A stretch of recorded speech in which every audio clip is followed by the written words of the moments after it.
The short letter of Paul to Philemon is one of the most fascinating documents in ancient literature.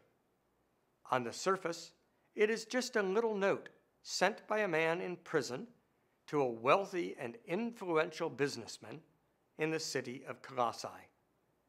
The contents are also simple and straightforward, a letter of recommendation on behalf of a mutual acquaintance.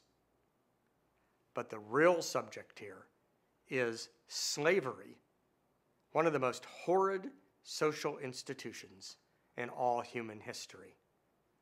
Hundreds of thousands of people were slaves at the time the New Testament was written. And the topic does come up from time to time, though not nearly as often as we might imagine. Slaves are simply mentioned now and then.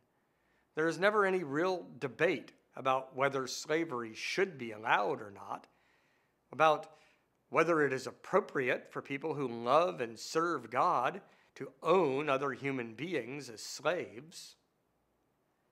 The topic does come up in this little letter, but Paul obviously feels he has to write tactfully and tentatively.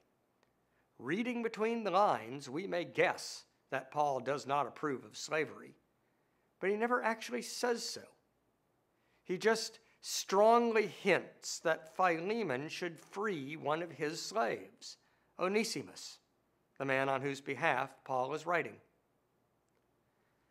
Many readers have wished that Paul had been more forthright in his condemnation of slavery.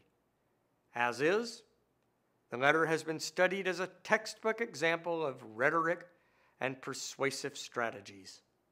How to get one slave free without abolishing the institution as such.